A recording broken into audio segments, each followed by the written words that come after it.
In today's video, we're gonna be installing a super beefy power steering cooler on the Jeep Gladiator.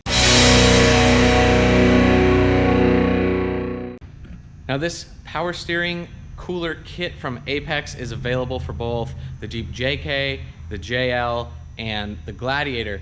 And the reason you would want to run this is several reasons. If you're running the stock power steering setup, this is just gonna help keep things cooler when you're running larger tires like myself, turning 37, 38, some of you guys running 40-inch tires with the stock steering setup. This is gonna keep things cool and in check and help your pump and your gearbox last longer in the rocks, off-road, especially aired down.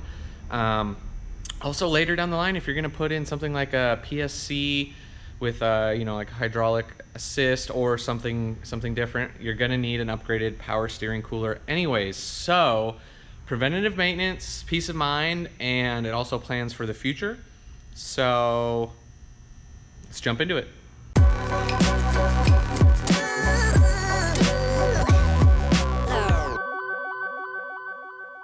Let me just tell you about what I took off. I took off both of the inner fenders to make that easier, and then up here we took off the intake because we need to get, this is the power steering pump, the electric power steering pump right here.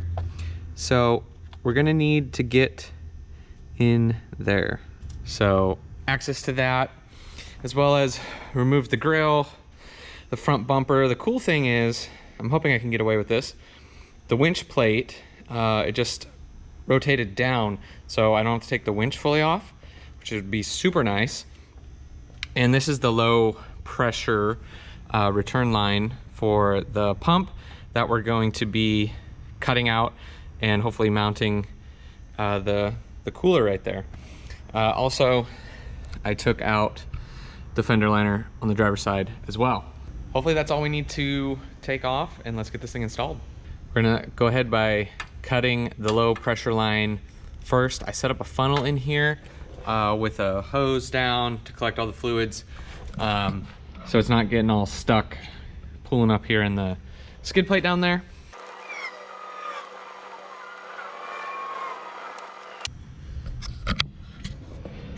All right, power steering fluid's draining from there down. Seems to be working pretty good. Now that the line is drained, we're gonna use a 10mm wrench to take off the brackets that are holding both sides of this line on.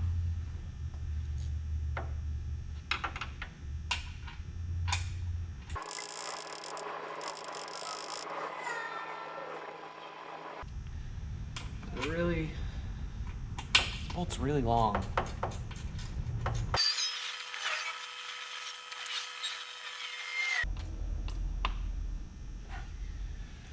That was a really long bolt just to hold on power steering line.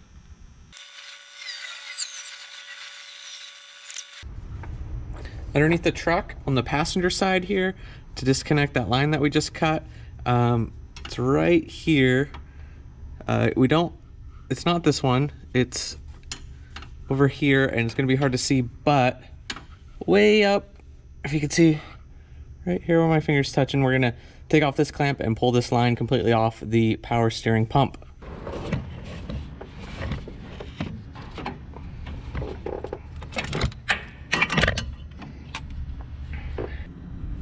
It's really hard to film getting that off, but as you guys can see right here, pulled that line off. We're gonna fish this out from the front.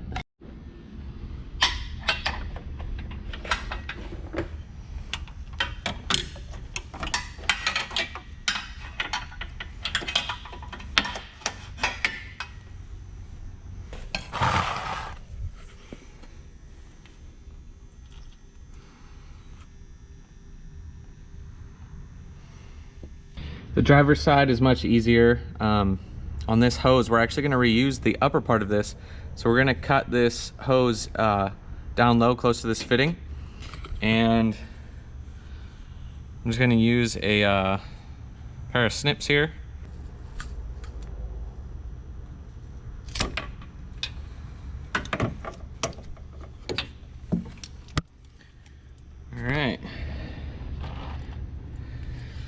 Trying not to spill the power steering fluid everywhere, but sometimes it happens, guys.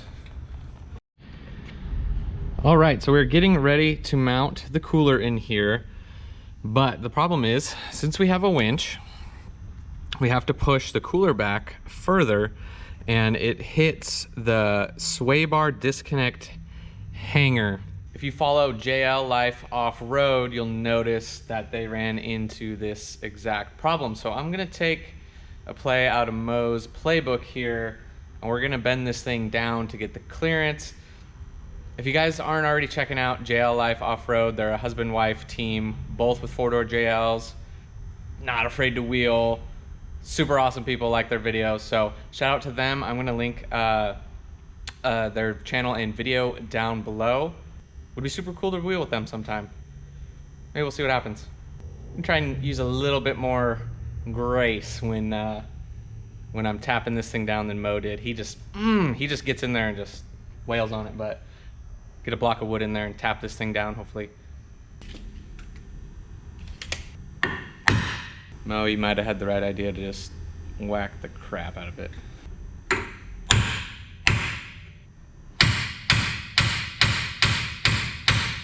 That was enough.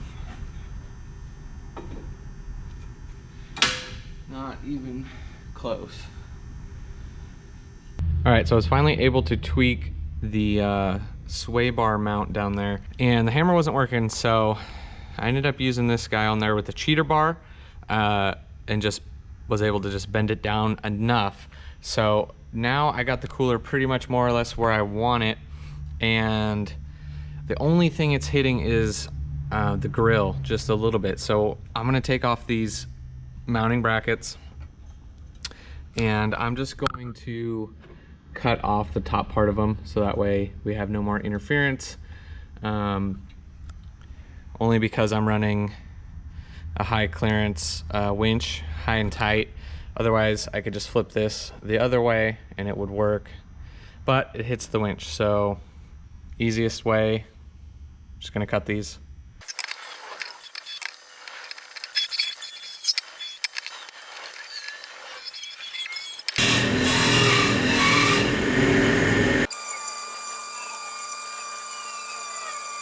All right, so now you can see modified bracket. Obviously we're gonna have to use these mounting holes, this mounting slot at the bottom now. It's fine, we weren't using the upper one anyway, so hopefully this will give us enough clearance to not hit the grill. And all right, so this is roughly how things are fitting. We got enough clearance for a grill now, and when we flip the winch up, plenty of room there. I already got the slots marked, so we're gonna drill the holes so we can get this thing mounted up.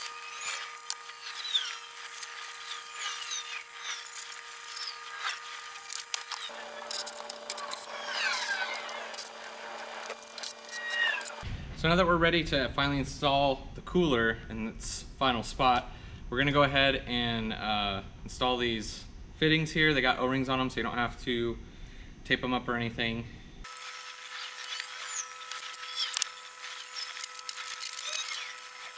All right, so we're gonna take the provided hose and slide in this double barbed end. Then we're gonna slide the hose clamp up to here. We're gonna slide one onto the factory hose as well. Leave that on there and connect the two.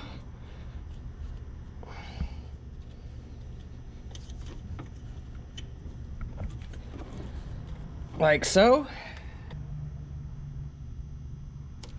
All right, and we got that connection on there.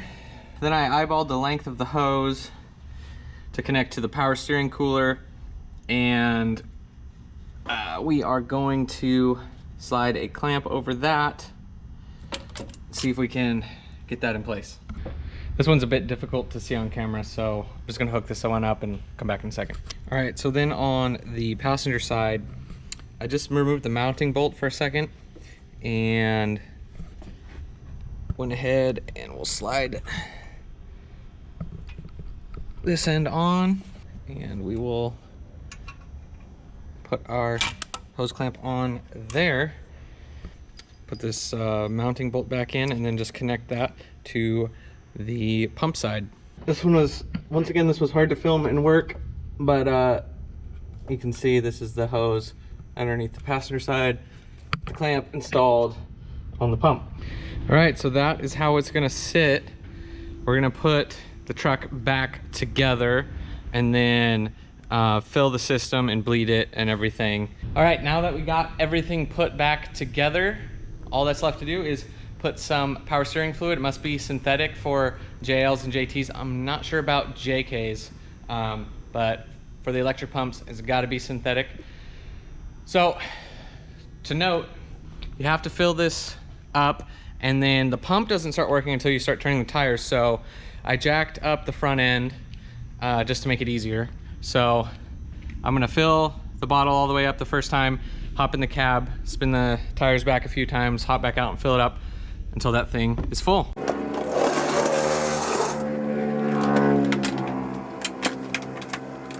That is gonna do it for this one, guys. Thank you so much for watching. As you guys saw, we got the Apex power steering cooler fully installed. It's gonna protect us for the steering setup we have now and also leave room for us in the future, because we're probably gonna need steering upgrades with 38s anyways. So it sets us up really nicely. If you guys are interested, I will put a link down to their website down below, and also their Instagram if you're interested in following them. They looks like they're developing a pretty cool sway bar disconnect system. You might be able to check out some sneak peeks on their Instagram. Make sure you guys go down and subscribe so you guys can stay up to date on when I post my latest videos. If you're interested in supporting the channel further, there's an Amazon link down below. There's a merch link and a Patreon page if that's your thing. Just wanted to point out, the channel just passed 1 million total views. Super happy about it, super grateful. Thank you to everybody, you know who you are, who've really supported me, and even just the people who just watch the videos and that's it. Thank you, I really appreciate it. Couldn't do it without you guys. If nobody was watching the videos, wouldn't be anywhere, right? My birthday's coming up and I'm hoping to get the Gladiator back out on the trails very soon. So stay tuned for that, as well as some Samurai. We got some brand new Samurai parts. Pretty stoked. Carbs back, something else, I'm not gonna get into it yet. But we're gonna put those two things back on the Samurai and it's gonna be ready to rock, and hopefully get out there and do some wheeling. And also might be doing some synergy stuff soon, like real soon. That's even sooner, so stay tuned for that as well. Pretty excited about that. And as always, I'll see you guys in the next one.